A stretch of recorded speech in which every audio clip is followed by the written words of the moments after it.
नमस्कार साथियों।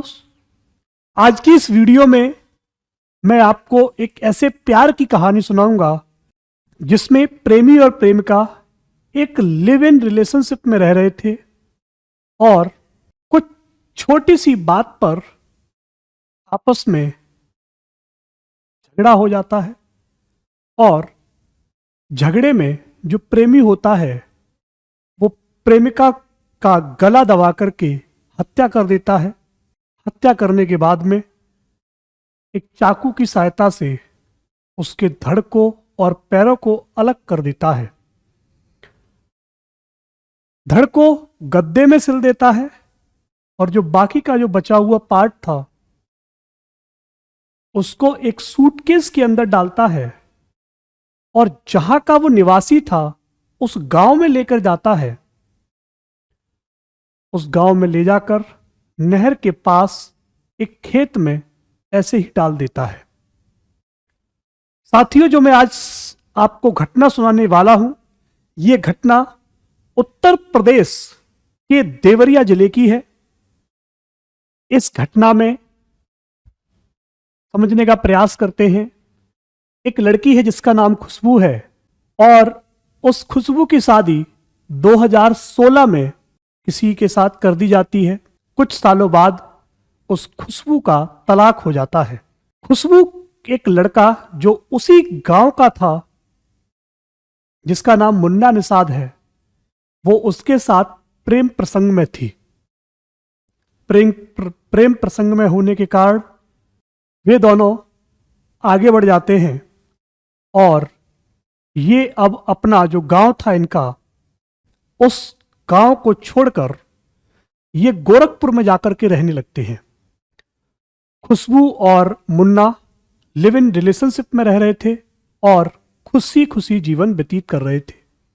3 से 4 महीने पहले इनके बीच में कुछ अनबन होती है। छोटी बात कहूं या बड़ी बात कहूं, महिला जब मुन्ना को बताती है, खुशबू जब मुन्ना को बताती है कि वो प्रेग्नेंट है और अबॉर्शन नहीं कराएगी,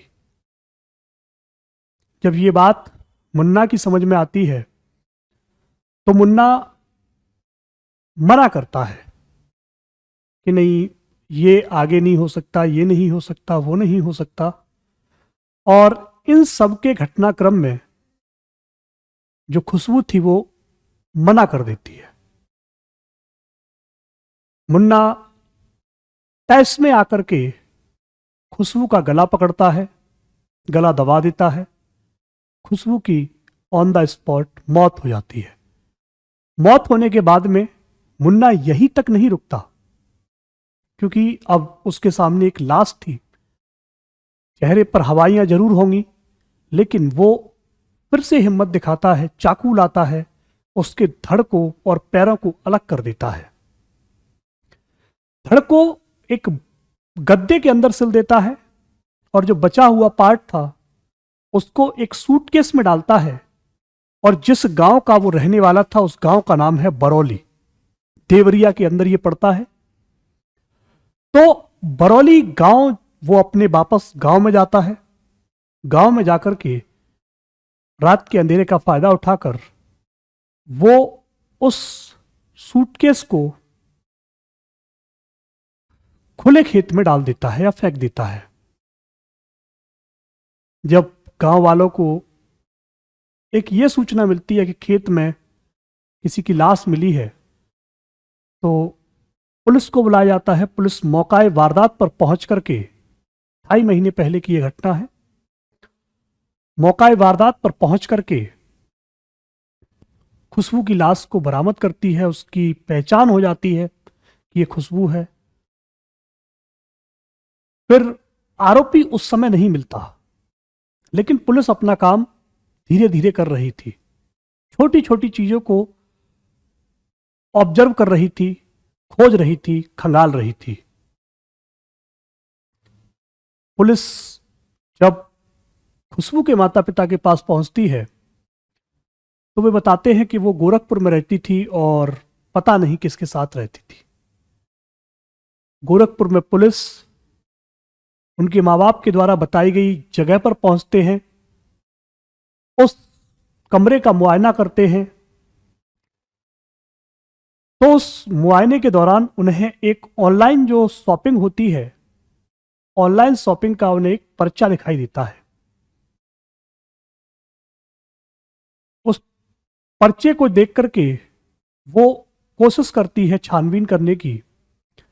वो जो स्लिप थी, उस स्लिप के माध्यम से वो जो स्पा सेंटर था उस पर पहुंच जाती है और वहां पता करती है कि आखिर माजरा क्या है। जब स्पा सेंटर के जो मालिक था उसको बुलाया जाता है तो वो पूरी जानकारी की खोल देता है कि ये जो पूरा का पूरा प्रोडक्ट है ये मुन्ना के द्वारा लिया जाता था।